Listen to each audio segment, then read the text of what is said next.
After the Michelson-Morley experiment failed to detect luminiferous ether, Einstein was intrigued and depressed. He noted that scientists were unable to explain electromagnetism using the Newtonian mechanical view of nature, which led to fundamental dualism that was, in the long run, unsupportable. Consequently, he aimed to develop a comprehensive theory that unified Galilean relativity with the behavior of light. This theory is known as the special theory of relativity. While significant, it is often overshadowed by his later work on general relativity, which we will explore in future episodes. For now, let's dive into how Einstein conceived the special theory of relativity. By the way, this is the second part of the series on relativity. The first part discusses relativity before Einstein, so check out that video. The link is in the description box below.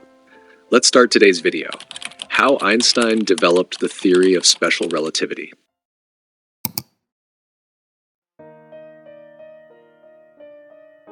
In a 1922 speech at Kyoto University, Einstein said, "It is not easy to talk about how I arrived at the theory of relativity. There were so many hidden complexities to motivate my thought." He often stated that his journey began with a thought experiment. At age 16, Einstein imagined himself riding alongside a beam of light at the speed of light. But this led him to a paradox.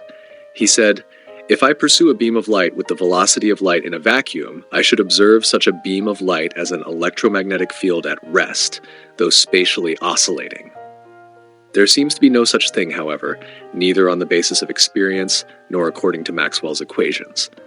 From the very beginning, it appeared to me intuitively clear that, judged from the standpoint of such an observer, everything would have to happen according to the same laws as for an observer who, relative to the Earth, was at rest. For how should the first observer know or be able to determine that he is in a state of fast uniform motion? One sees in this paradox the germ of the special relativity theory is already contained.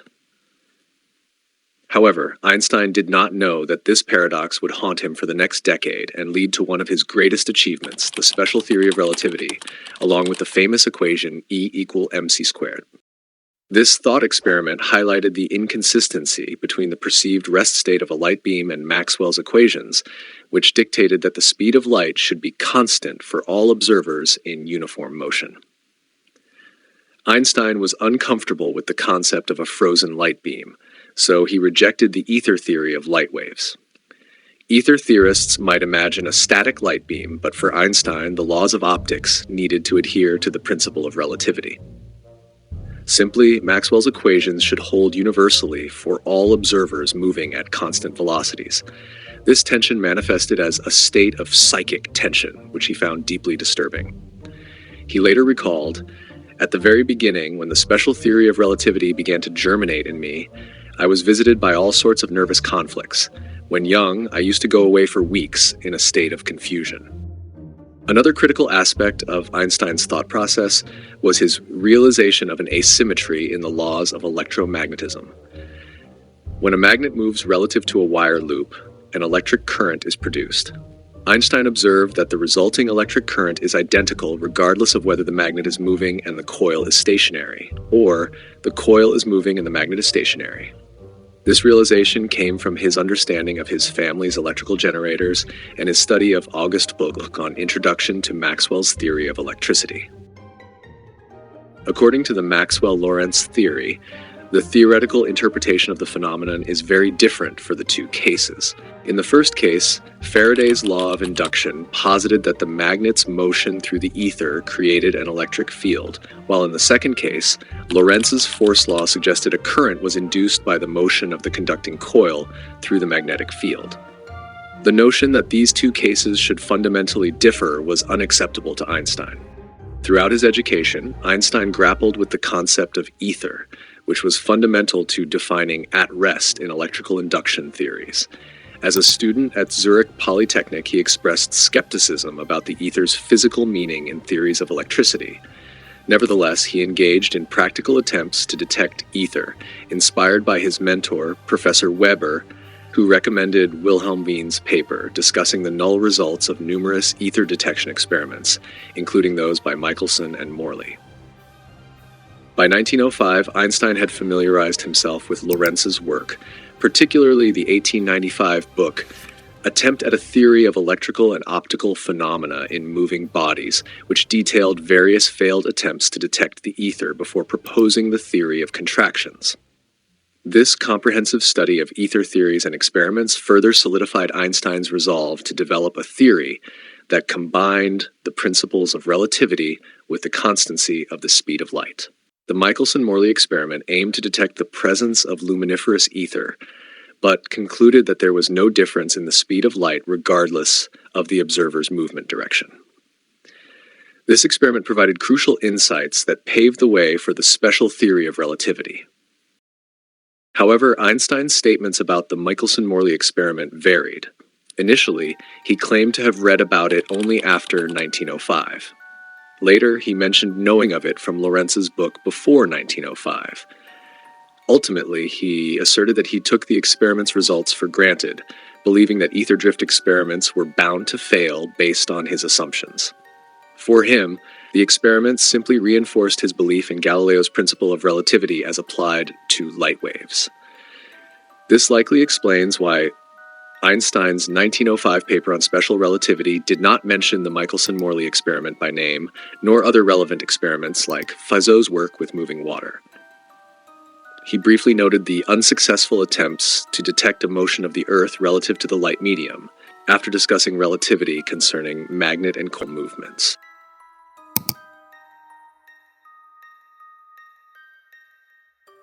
Scientific theories can be developed through two main approaches, induction and deduction. In the inductive approach, scientists analyze numerous experimental findings and then formulate theories to explain the patterns observed. For instance, observing that every apple falls toward the ground might lead you to induce the theory of gravity, which explains why objects fall. Conversely, the deductive approach involves starting with fundamental principles or postulates and deducing their consequences. For example, if you accept the premise that all humans are mortal and know that Socrates is a human, you can deduce that Socrates is mortal. Scientists often blend both approaches to varying degrees. Albert Einstein's approach to scientific theory notably favored deduction over induction.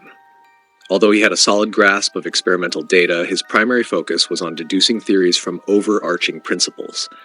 This method was evident in his 1905 papers, where he tackled theoretical inconsistencies and proposed grand principles to derive further findings. In his 1919 essay, Induction and Deduction in Physics, Einstein articulated his preference for the deductive method. He remarked, "The simplest picture one can form about the creation of an empirical science is along the lines of an inductive method.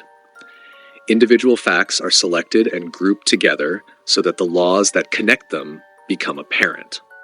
However, the big advances in scientific knowledge originated in this way only to a small degree. The truly great advances in our understanding of nature originated in a way almost diametrically opposed to induction. The intuitive grasp of the essentials of a large complex of facts leads the scientist to the postulation of a hypothetical basic law or laws. From these laws, he derives his conclusions." In his later years, he emphasized, "The deeper we penetrate and the more extensive our theories become, the less empirical knowledge is needed to determine those theories." By 1905, Einstein had come to favor deduction in his quest to explain electrodynamics. He reflected, "By and by, I despaired of the possibility of discovering the true laws by means of constructive efforts based on experimentally known facts. The longer and the more despairingly I tried, the more I came to the conviction that only the discovery of a universal formal principle could lead us to assured results."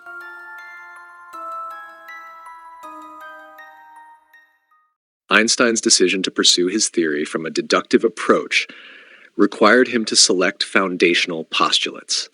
His first postulate, the principle of relativity, was introduced by Galileo Galilei. It asserts that all fundamental laws of physics are the same for all observers moving at constant velocity relative to each other. This means that whether you're stationary on Earth or traveling at a uniform speed on a train or spaceship, the laws governing physical phenomena, such as Maxwell's equations for electromagnetic waves, are consistent. Einstein's belief in this principle was deeply influenced by his thought experiments, including imagining himself riding alongside a beam of light. When it came to the second postulate, Einstein faced a dilemma. He had to choose between two competing views on the nature of light's velocity. One option was the emission theory, which suggested that light behaves like particles emitted from a source. According to this theory, the speed of light would vary based on the motion of the source. For instance, if a star moving toward Earth emitted light at 186,000 miles per second, the light's speed relative to an observer on Earth would be the sum of the star's speed and the light's speed, resulting in 196,000 miles per second. This straightforward addition of velocities aligns with our everyday experiences where speeds combine linearly. However, this classical perspective would soon face challenges when compared to experimental observations and modern physics principles. The alternative view was that the speed of light remains constant at approximately 186,000 miles per second, regardless of the motion of the source. Thus, whether you're on a moving train or standing still, the speed of light from a flashlight is always the same for everyone. Initially, Einstein was inclined toward the emission theory, partly due to his recent work on the photoelectric effect. However, he encountered significant issues with this approach. The emission theory required modifying Maxwell's equations, which seemed cumbersome and impractical. Moreover, experimental evidence consistently showed that light's velocity did not vary with the source's motion.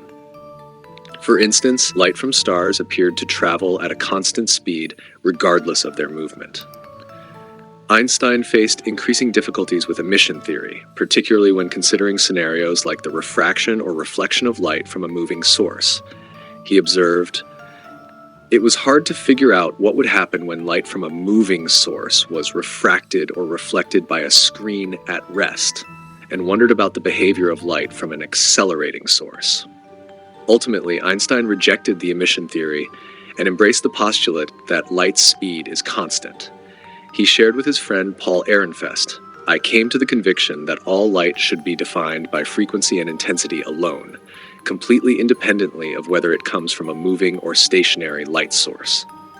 With this, Einstein had established two foundational postulates, the principle of relativity, and this new one, which he called the light postulate. With these foundational principles, the principle of relativity and the constancy of light speed, Einstein faced the challenge of reconciling them. Both principles were simple in their statements, but presented profound implications when combined.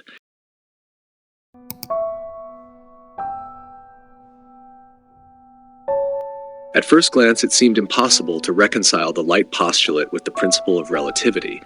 Let's delve into this paradox using one of Einstein's thought experiments to illustrate the dilemma. Imagine a beam of light traveling along the embankment of a railway track. A stationary observer on the embankment measures its speed at 186,000 miles per second. Now, picture a woman riding in a fast-moving train, speeding away from the light source at 2,000 miles per second. Intuitively, we might expect her to measure the light's speed as 184,000 miles per second, simply by subtracting the train's speed from the light's speed. This seems like a straightforward application of relative velocity. However, this assumption clashes with the principle of relativity, which asserts that the speed of light should be constant for all observers, regardless of their motion relative to the light source. As Einstein observed, the velocity of propagation of a ray of light relative to the carriage thus comes out smaller, but this result comes into conflict with the principle of relativity. According to Einstein's theory, whether the woman is moving toward or away from the light source, she should measure the light's speed as the same 299,792,458 meters per second as the observer on the embankment does. No matter how fast she or the source is moving, the speed of light remains constant. This means that the speed of light is invariant, independent of the relative motion between the observer and the source. This fundamental idea was at odds with Einstein's earlier postulates, creating a profound challenge. As Einstein himself noted, in view of this dilemma, there appears to be nothing else to do than to abandon either the principle of relativity or the simple law of the propagation of light. And then, something truly revolutionary happened. During a conversation with a friend, Einstein made a groundbreaking conceptual leap that led to the development of the special theory of relativity, forever changing our understanding of space and time.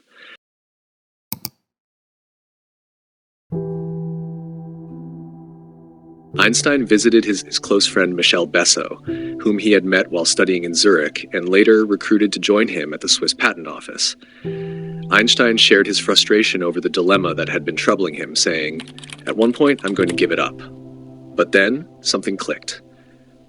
The very next day, when he saw Besso, Einstein was brimming with excitement. Without a formal greeting, he exclaimed, "Thank you. I've completely solved the problem." Besso's role was so significant that in his groundbreaking paper on the electrodynamics of moving bodies, Einstein made no references to other literature and included no acknowledgments except in the final sentence. "Let me note that my friend and colleague M. Besso steadfastly stood by me in my work on the problem discussed here, and that I am indebted to him for several valuable suggestions." So, what was the revelation that came to Einstein during his conversation with Besso? Einstein realized that the concept of time itself needed to be reevaluated. He said, "An analysis of the concept of time was my solution. Time cannot be absolutely defined, and there is an inseparable relation between time and signal velocity." He discovered that time cannot be defined absolutely. It is inherently linked with the velocity of signals. Specifically, Einstein understood that two events that seem simultaneous to one observer will not necessarily appear simultaneous to another observer moving at high speeds. There's no objective way to claim that one observer's sense of simultaneity is the correct one. In essence, simultaneity is relative. To illustrate this concept, Einstein used a thought experiment involving moving trains to show how perceptions of time and simultaneity could vary based on relative motion.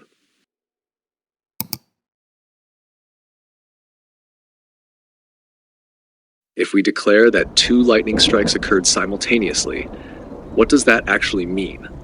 Einstein realized we needed a clear operational definition that involved the speed of light. He proposed that we define the strikes as simultaneous if we were standing exactly midway between them and the light from both strikes reached us at the same time.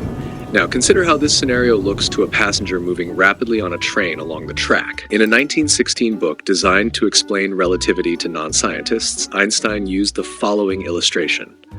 Imagine lightning strikes at 2 points, A and B, on the embankment. If the train were stationary, the passenger would see the strikes simultaneously, just like the observer on the embankment. However, if the train is moving to the right, the passenger would be moving closer to point B while the light signals travel. Consequently, by the time the light from strike B reaches the passenger, he would be slightly further right, meaning he would see the light from B before A. Thus, the passenger would conclude that the lightning struck at B before A, indicating the strikes were not simultaneous from his perspective. Einstein concluded, "We thus arrive at the important result. Events that are simultaneous with reference to the embankment are not simultaneous with respect to the train." The principle of relativity asserts that there is no absolute rest or motion. Everything is relative. Therefore, there is no real or right answer to simultaneity. There is no absolute time. Every moving reference frame has its own relative time. Although Einstein did not explicitly declare this insight as revolutionary as his work on light quanta, it fundamentally altered our understanding of time and space. Werner Heisenberg, who later contributed to a similar feat with his principle of quantum uncertainty, noted that this was a change in the very foundation of physics, an unexpected and very radical change that required all the courage of a young and revolutionary genius.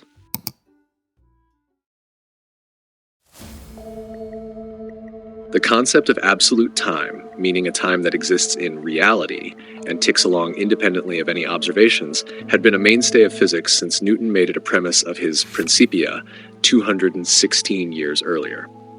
Newton wrote, "Absolute, true, and mathematical time of itself and from its own nature flows equably without relation to anything external."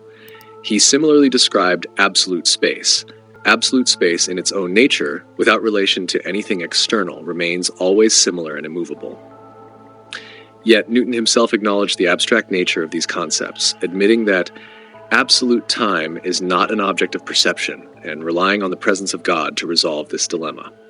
He said, "The deity endures forever and is everywhere present, and by existing always and everywhere, he constitutes duration and space." Critics like Ernst Mach and Henri Poincaré already challenged the idea of absolute time. Ernst Mach, whose books influenced Einstein, criticized Newton's notion of absolute time as a useless metaphysical concept that cannot be produced in experience. Mach argued that Newton acted contrary to his expressed intention only to investigate actual facts. Henri Poincaré also pointed out the weakness of Newton's concept of absolute time in his book Science and Hypothesis. He wrote, "Not only do we have no direct intuition of the equality of two times, we do not even have one of the simultaneity of two events occurring in different places." Both Mach and Poincaré provided a foundation for Einstein's breakthrough, but Einstein credited his skepticism to the Scottish philosopher David Hume, who questioned mental constructs divorced from factual observations. In his 1905 paper, Einstein illustrated this new understanding with an image inspired by trains and synchronized clocks he observed in Bern. He wrote, "Our judgments in which time plays a part are always judgments of simultaneous events. Observers moving relative to each other will view events differently, challenging the notion of absolute time." He used a vivid image that we can imagine he conceived as he watched trains move into the Bern station, passing rows of clocks synchronized with the one atop the town's famed tower. If, for instance, I say that train arrives here at 7 o'clock, I mean something like this. The pointing of the small hand of my watch to 7 and the arrival of the train are simultaneous events. However, observers moving rapidly relative to one another will have different views on whether two distant events are simultaneous. Given the number of times Einstein used thought experiments involving moving trains and distant clocks in his papers, it is logical to surmise that he was influenced by the trains passing Bern's clock tower and the synchronized clocks on the station platform. A tale suggests he discussed his new theory with friends by pointing to the synchronized clocks of Bern and the unsynchronized steeple clock in the neighboring village of Muni. Einstein's exposure to clock synchronization technologies at the patent office, where devices for synchronizing clocks using electric signals were prevalent, also played a role in shaping his thoughts. Despite the technological context, Einstein's theoretical work focused on the fundamental difficulties observers face in synchronizing clocks in relative motion. It is notable that the first two sections of his Relativity paper deal directly and in vivid, practical detail with the real-world technological phenomena he knew best. He wrote about the generation of electric currents of the same magnitude due to the equality of relative motion of coils and magnets and the use of a light signal to ensure two clocks are synchronous. As Einstein himself stated, his experiences and insights from his patent office job stimulated me to see the physical ramifications of theoretical concepts. And there was indeed a definite connection between the knowledge acquired at the patent office and the theoretical results of his work. In our next video, we'll delve into the groundbreaking work of Albert Einstein, his paper titled On the Electrodynamics of Moving Bodies. During his challenging tenure as a patent clerk, Einstein's daily grind laid the groundwork for his revolutionary theories. Each seemingly mundane task contributed to the brilliance of his insights. Just as Einstein turned the ordinary into the extraordinary, remember that every experience, no matter how trivial, is a stepping stone to future triumphs. As Albert Einstein himself said, the only source of knowledge is experience.